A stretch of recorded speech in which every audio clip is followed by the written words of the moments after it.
Whiskey 4, Zulu Golf, India. My name is Mike, and I'm in northeast Alabama. Over.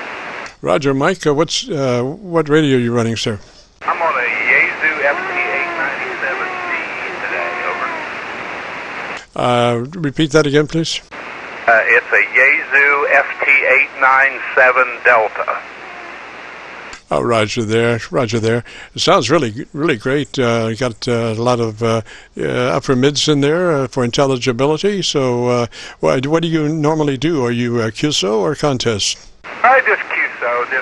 I've got a 7300 also, and I just picked this radio up and set it up the best I could. And haven't had anybody that really has the skills that you do to be able to listen to it to tell if it sounds okay. I'm using the MD100 desk mic, and I've got a home screen on it. So I like the little radio a lot. It's not a 7300, but it's a nice little radio. It does an awful lot of things. Over. Roger. Now, do you know where your EQ is on that radio? I do, and I have had had a few little problems with that. Do I need to bump in some more lows or some more highs, or what do you think, Jim? I would go for 3 clicks. What is it, a 3-band or 2-band EQ? I think it's a 3-band. I'm not on that menu right now. All right. I prefer to keep, in the 3-band EQ, I prefer to keep the middle band plus or minus 0. The whole idea behind the equalization is for you to strike a balance between the top and the mids and the bottom and the mids. And if you go along and boost the mids, then it's so much harder for the top and bottom to catch up for balance.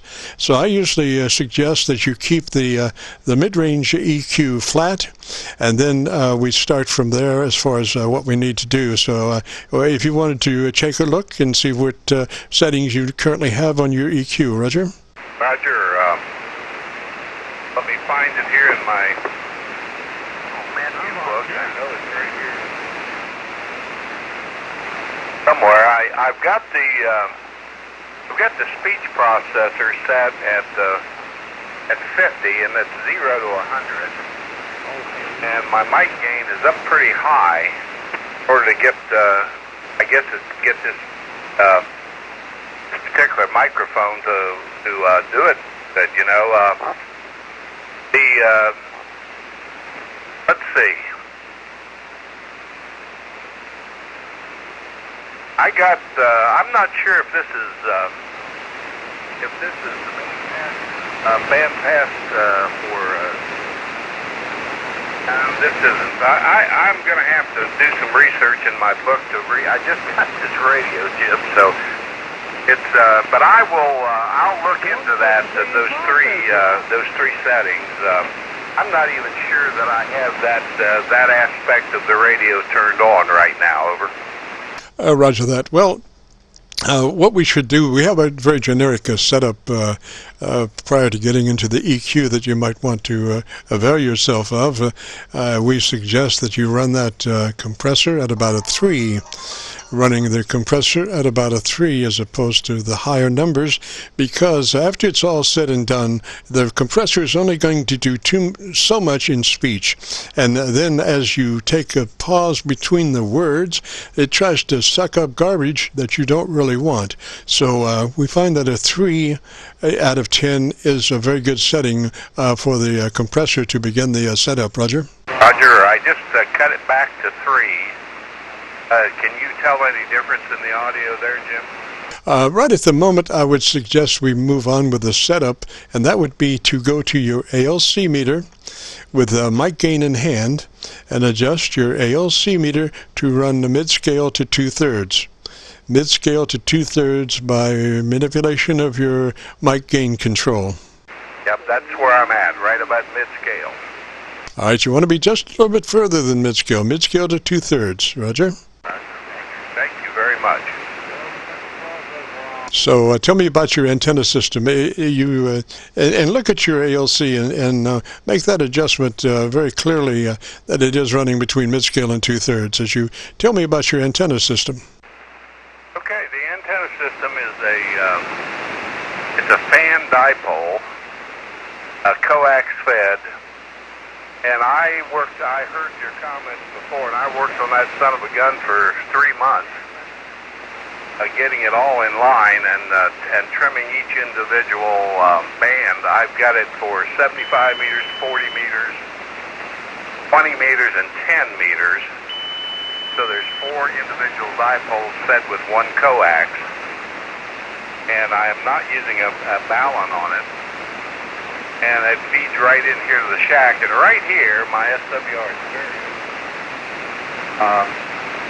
I'm not sure how good it is in other places. Hold on just a second. I'm going to try to find my ALC meter here. What's that process wrong? It sounds better.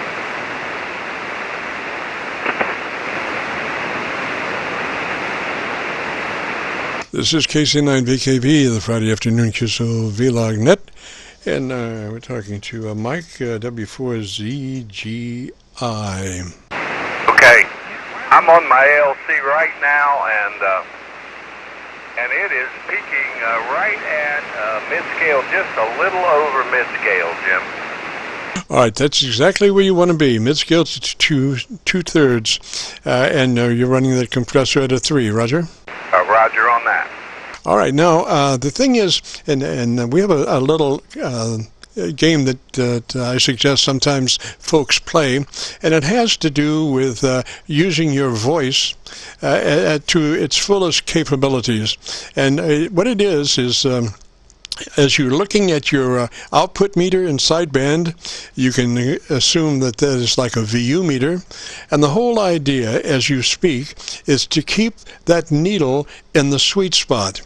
And you can do that by way of the tempo of your words, the rate of your speech, and also the volume of your words, the uniformity of your words.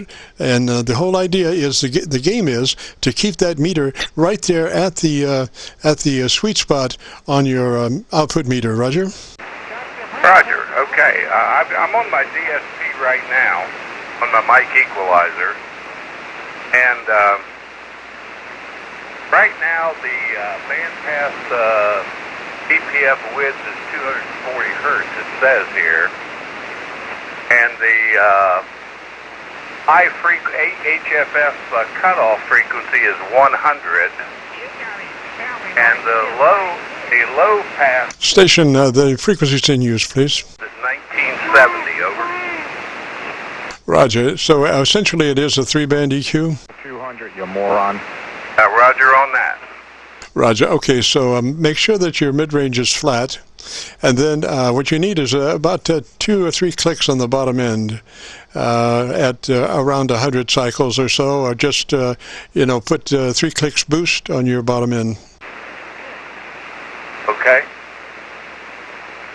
And let me hear you once you do that.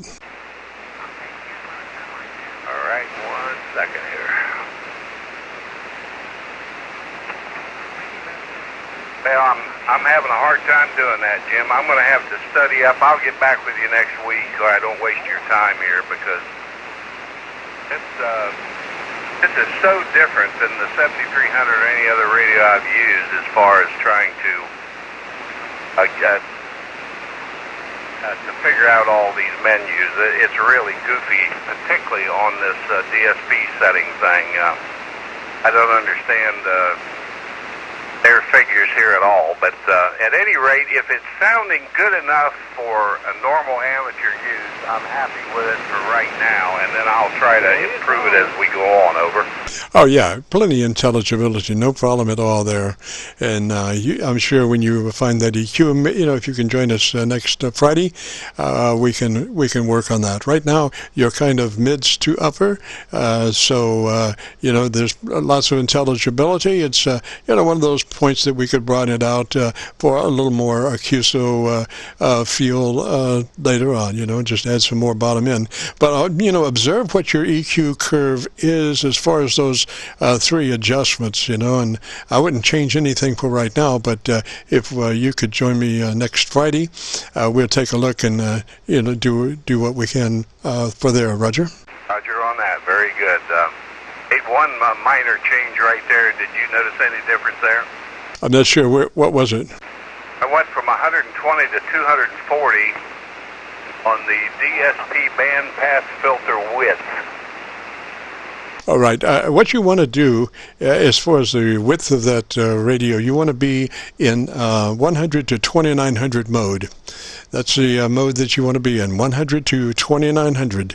There's no reason to compromise on the top end there, so I would, the bandpass, I would set that for 100 to 2900. Okay, I appreciate it very much, and you do a great job, and you have a wonderful signal here in Alabama as normal. I listen to you a lot, and sure appreciate your help, Jim. KC9, I forget, W4ZGI, I'm sorry. Roger. Kilo Charlie 9, Victor, Kilo Victor. And I'll say threes to you right now, Mike. And like I say, if you get a chance to join us next Friday, and we'll pursue our setup a little bit more. This is KC9VKV, the Friday afternoon QSO-VLOG net. If you have a radio you want to check out, give me a shout.